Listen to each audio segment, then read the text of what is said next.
Hi, you may be familiar with the concept of heart words, but I'm going to give a quick explanation just in case you're not. When kids are reading, they will encounter words that don't follow the expected letter sound correspondences. That doesn't mean that they can't decode the words. We consider these irregular words, but they can be at least partially decoded. Most irregular words only have one or two parts that are irregular. For example, in the word said here, you have an S saying S and a D representing the D sound. Those are both expected. They have sound boxes under them to indicate that they are the expected letter sound correspondence. The AI is the only part of this word that's irregular. AI usually says A, but in this word it says eh. So that's the part that you would need to learn by heart. It's not the most common letter sound correspondence.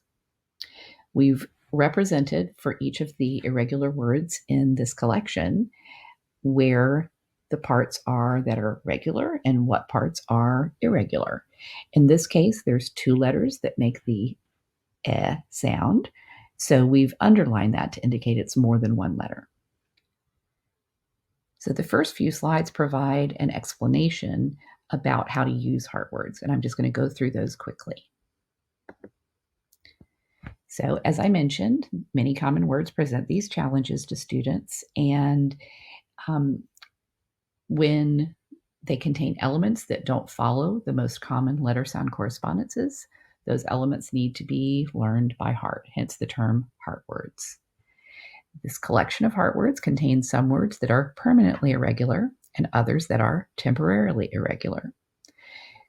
Note that some words may be irregular based solely on the dialect. So the way that you pronounce them may not be irregular, and you wouldn't need to teach those words if you're in a region that doesn't pronounce it in an irregular way.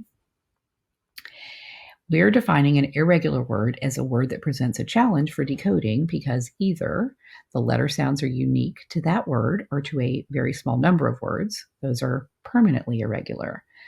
The word one would be an example.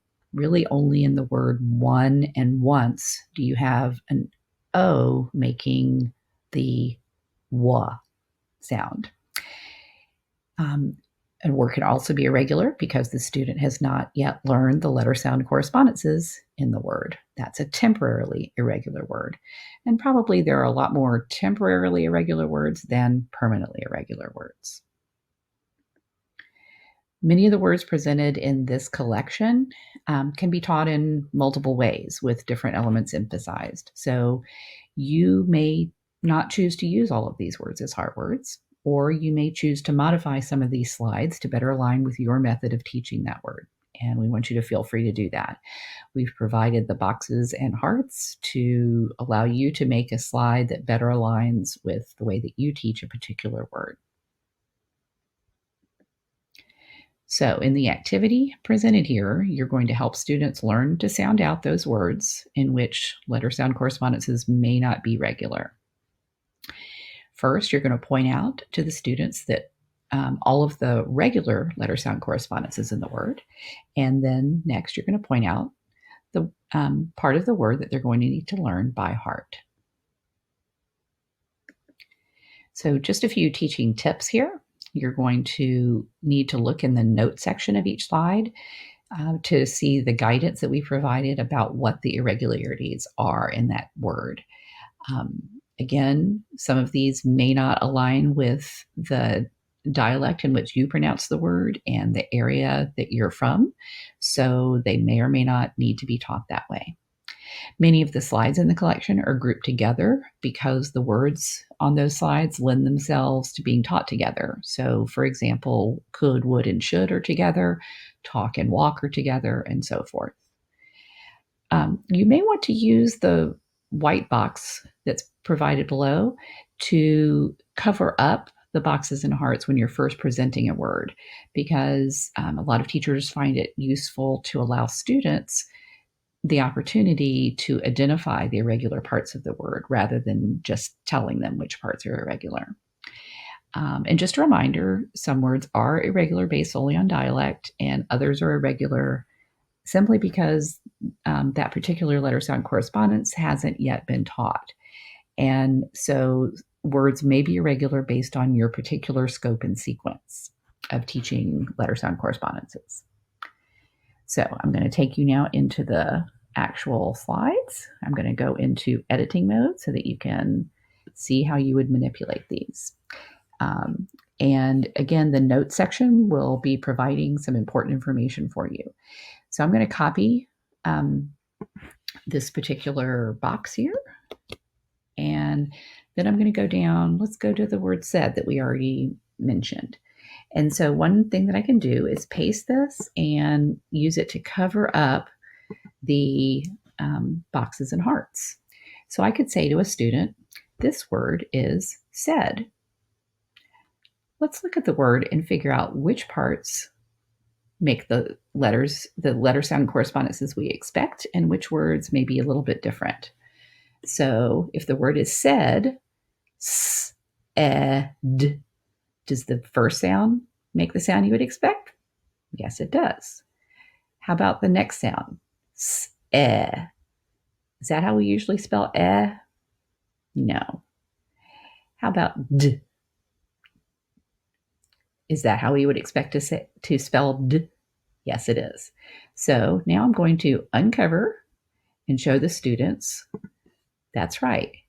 S says s, just like we would expect. That's the sound we would expect. D says d. The D says d, just like we would expect. Except here, the AI is the unusual part. That's our heart part of the word. That's the part we need to learn by heart.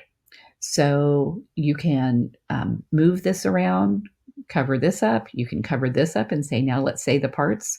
What's the first part in said? S, and how is that going to be spelled? That's right, with the letter that we expect, an S. What's the end going to be? How is it going to be spelled? The D is going to be spelled with a D, just like we would expect. And what's the part we need to learn by heart? That's right, it's an AI.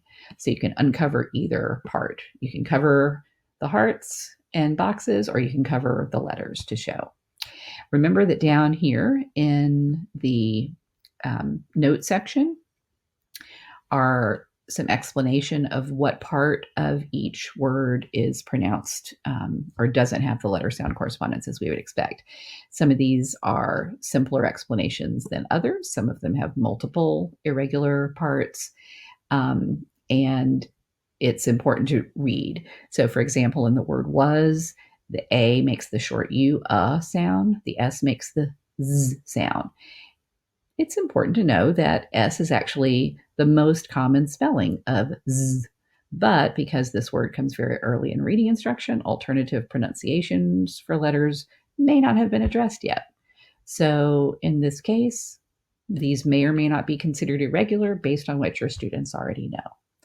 So there are a lot of different heart words. They get a lot longer as you go. You have different kinds of words with different parts that are irregular.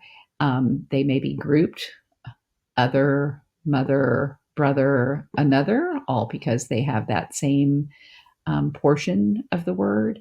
And we hope that you'll find this collection of words useful as you're teaching children to read irregular words.